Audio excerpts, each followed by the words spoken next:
আসসালামু আলাইকুম রহমতুল্লাহ। আশা করি সবাই ভালো আছেন। তো আমি আমাদের বাগানের একটা দৃশ্য দেখাইতেছি। দেখেন যে একটা কাঁঠাল গাছে কি পরিমাণ কাঁঠাল হয়েছে।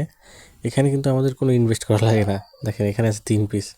এখানে কিন্তু কোনো ইনভেস্ট করা লাগে না, কিন্তু এখান থেকে একটা বাড়তি টাকা আসে। অর্থাৎ আমরা নিজেদের যেটা খাবারের যে প্রয়োজন সেটা খাই, এবং বাদ বাকি যা থাকে সেগুলো কিন্তু আমরা বাইরে বিক্রি করে দিই। তো এখানে দেখাইলাম 3 পিস, দেখেন কত বড় সাইজের মাশাল্লাহ। উপরে আরও 1 পিস আছে, এবং উপরে কিন্তু আরও, অর্থাৎ নিচ থেকে একেবারে উপর পর্যন্ত অনেক কাঁঠাল, এবং কাঁঠালগুলো কিন্তু মাশাল্লাহ সাইজ অনেক বড় হয়। এই পাশে আছে দেখেন, আরও আছে, এই আছে 1 পিস, এইদিকে আরও আছে দেখেন, এইদিকে আছে, এই পাশেও কিন্তু 3 পিস। শুধু নিচে দেখাইলাম, এখানে মাত্র 6 পিস আছে, এবং এই পিস 7 পিস, এবং উপরে 8 পিস।